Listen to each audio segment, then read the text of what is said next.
Greetings to you wherever in the world you are. This is London calling. I find that at this time of day, or any time of day in fact, I like to sit down, relax and have a nice drink.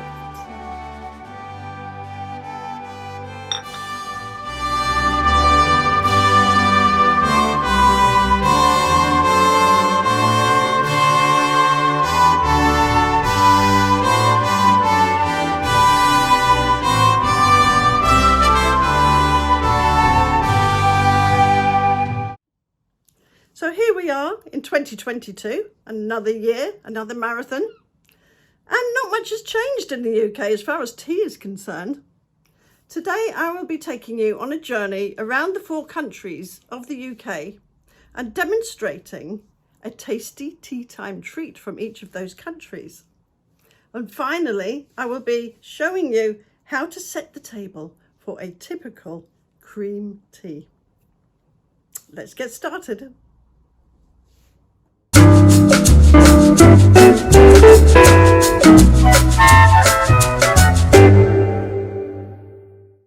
Well, I'm going to begin in England with scones or scones. Now, there's quite a big debate about whether scones should be pronounced scones or scones. So in the north of England and in Northern Ireland, we say scones, and in the south of England and Southern Ireland, they say scones. You will need to put all the dry ingredients into the bowl first. So we have our self-raising flour, which I'm going to sieve. I've only used half a pound, as I said. I'm going to sieve that into there. Then you need the sugar in there. Don't need to sieve that. And also we'll have a spoonful of baking powder, just to make sure. I'll give it a good spoonful there.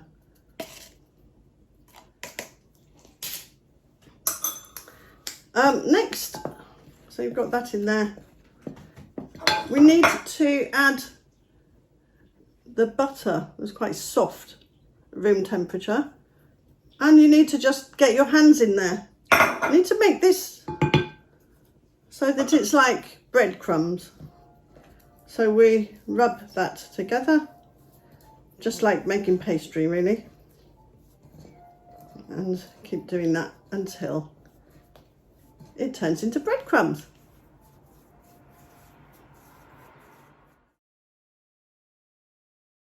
So I'm now going to throw in a handful of raisins or sultanas. You can also add other things. If you look in the ingredients and the recipe list that I've included, there is a cheese version which is absolutely amazing. I'm just going to put a few raisins in there. Well, you can use sultanas or raisins. Okay, just give that a little mix round.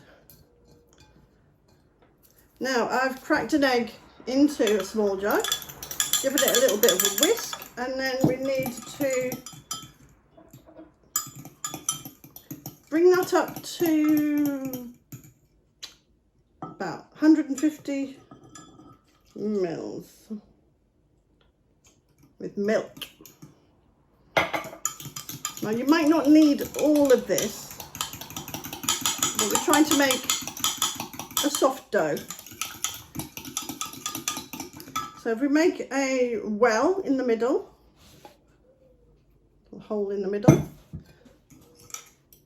I'm going to put some of that in, not all of it at the moment. Now, some people also do this bit by hand. I'm just going to start it off with the spoon.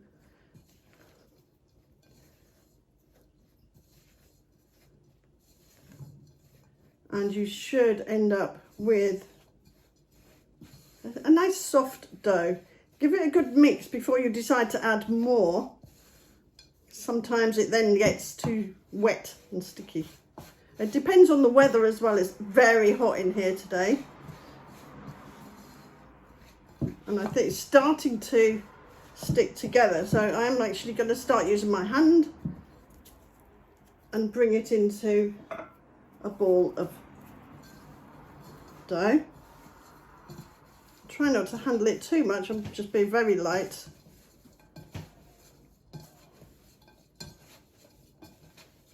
And the next stage is just to roll this out. And there you have, that's about right. The next thing is to get your rolling board and put the dough on there. You want it about 1 centimetre or 2 centimetres thick. So just roll it. Now, normally I would use this cutter. That's happened. So I'm going to make a giant scone. I'm just going to roll it a little bit. I've kneaded it onto the board. And I don't want it too thin. You should leave it nice and thick, really. I would say 2 centimetres. 2 centimetres, okay?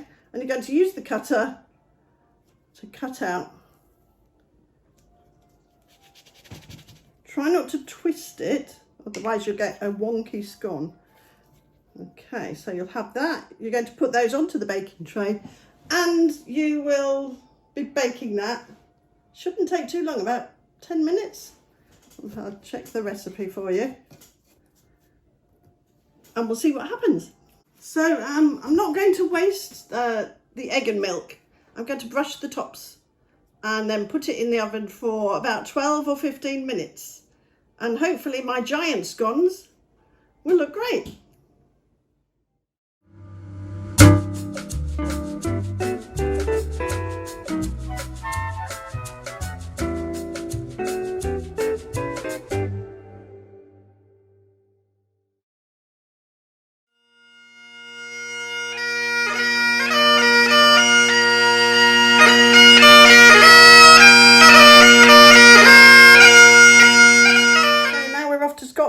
We're going to do Scottish shortbread.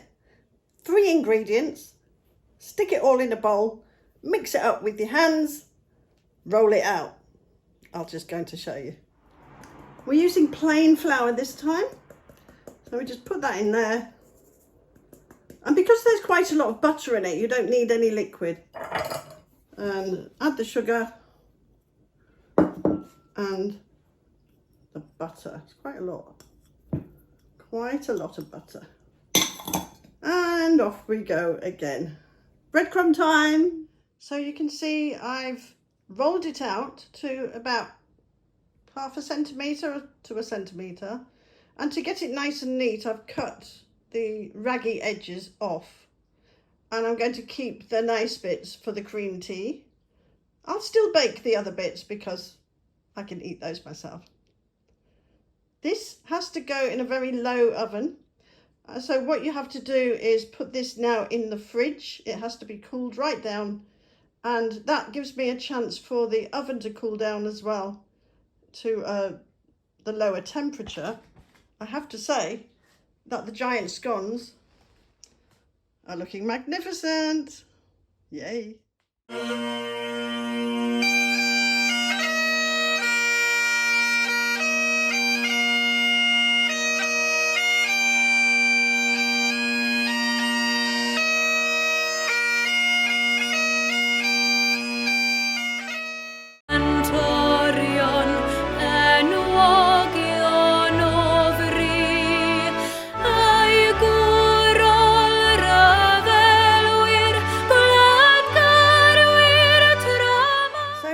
To Wales, and we're going to make Welsh cakes, and the difference with this is it's done on the top of the oven.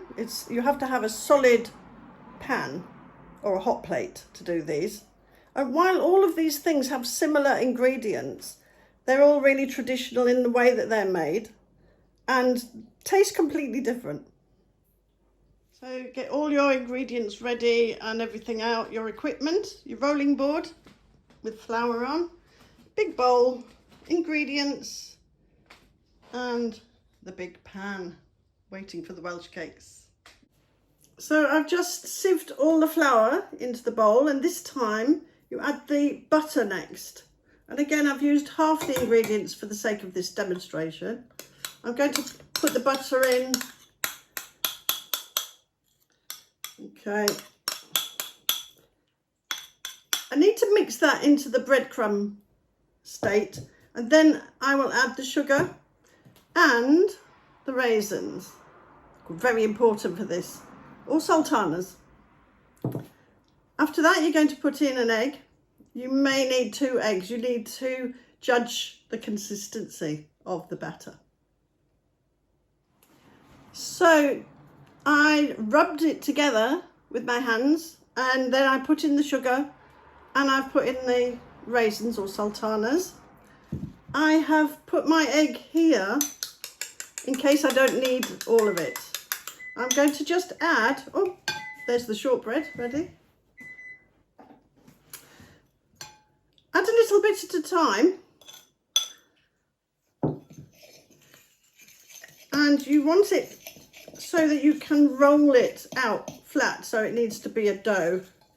Actually, that's already quite wet, so I don't think I need the whole egg. I'm going to move over to using my hands. That is definitely enough in there. I'm then going to roll it out. I'm going to cut the cakes, and then we will cook them on the stove very slowly, probably a low to medium heat for 5 minutes each side. Let's see what happens. So I'm just slowly cooking these. I've just turned them over. They've got a really nice golden brown there. I actually got 6 Welsh cakes out of the half a recipe. So obviously you'll get 12 if you do the whole thing. They do slightly rise because they've got self-raising flour inside.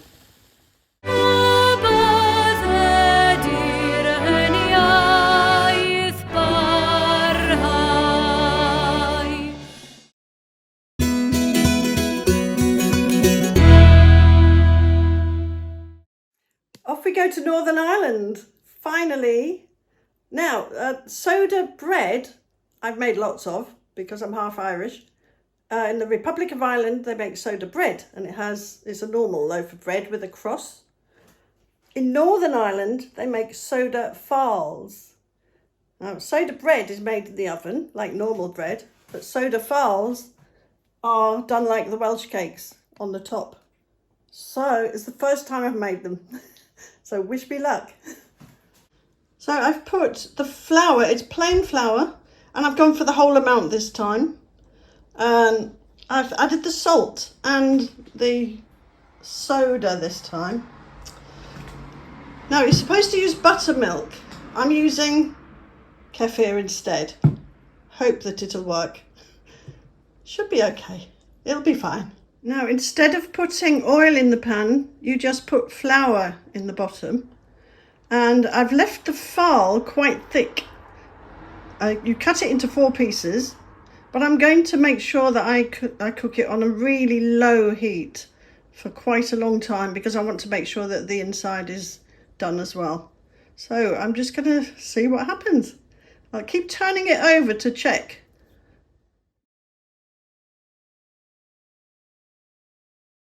And now it's time for my favourite part, which is the finger sandwiches. No, don't worry, they're not finger sandwiches. They're little finger sandwiches. We're using very thinly sliced bread, very dainty bread. And I've chosen 3 very traditional and typical ingredients to fill the sandwiches as part of a cream tea. So I have smoked salmon and cream cheese, ham and mustard. I'm using very hot English mustard, but you can use any mustard. And cheese and cucumber. And the cucumber has to be really, really thinly sliced. Okay, let's get started. Now the first job is to cut off the crusts. Use a very sharp knife and just make them very straight. A bit like we did with the shortbread. So I'll just keep taking these off and then we'll take the next stage. Now I've spread some butter onto one side of the bread. make sure it goes all the way to the edges and it's just very evenly spread. It's important that everything's really thin and delicate. So with the cucumber, you need to slice it as thin as possible so you can see through it. And that's the key. So also I've got ready sliced cheese that makes it easier.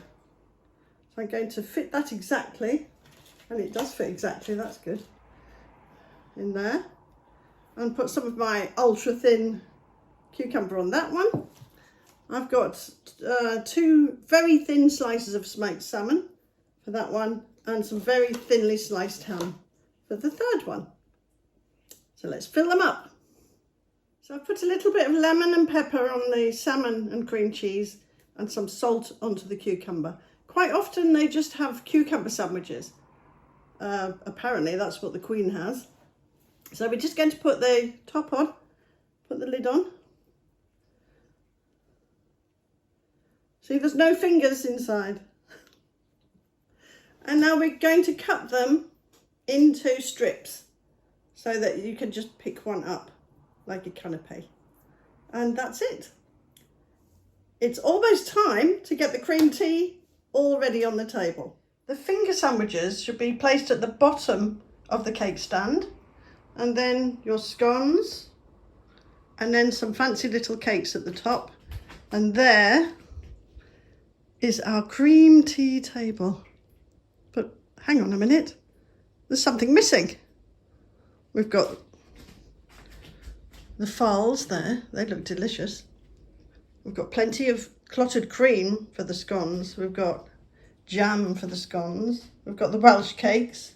We've got the Scottish shortbread. But there's no tea. Right, we need to sort out the tea. The first thing I need to do when I'm making tea is I need to warm the pot. So I've filled it with boiling water and I'm letting it warm through. I'm going to tip that out. The second important thing, always use loose leaf tea. No tea bags. You have 1 spoonful of tea for each person and 1 for the pot. Now I've only got a little pot for me, so I'm going to put 2 spoons in, 1 for me and 1 for the pot. And there's my cup already. The third thing, always take the pot to the kettle. Don't take the kettle to the pot, because you're trying to keep the water as hot as possible. So you want the pot to be there and you pour the boiling water straight onto the leaves. Okay, I'm going to go and do that. While I'm waiting for my tea to brew, so I have to leave it at least 3 minutes, 5 is better, I want to think about what tea actually is. Now, I have put a bit of a history about it in the links, but it's really interesting. A little bit like the scone business, all around the UK, we all call our meals different things. So in the north, it's breakfast, dinner, and tea. And tea would be about 5 o'clock and it would be a proper meal. In the south, they have low tea and high tea. They have breakfast, lunch, which is short for luncheon, and their dinner is at night. Sometimes they have supper. The original cream tea started in Victorian times when a duchess was finding herself quite hungry in between lunch and dinner, which used to be quite late. So she asked her people to bring her a few bits of bread and cake and tea. And this was at 4 o'clock. And she used to invite her friends around, and it became a very popular thing to do, very fashionable in high society. So it was a kind of class thing. All the posh people would have tea at 4 o'clock. Low tea, because it was served on low tables. High tea is like the tea that we have up north. So it's a proper meal. And then you can have a tea party, where you would have lots of different things, and it's a little bit like this. Or you can have a cup of tea, and I'm about to have mine now. And thank you so much for following me around the UK. and I hope you've enjoyed it.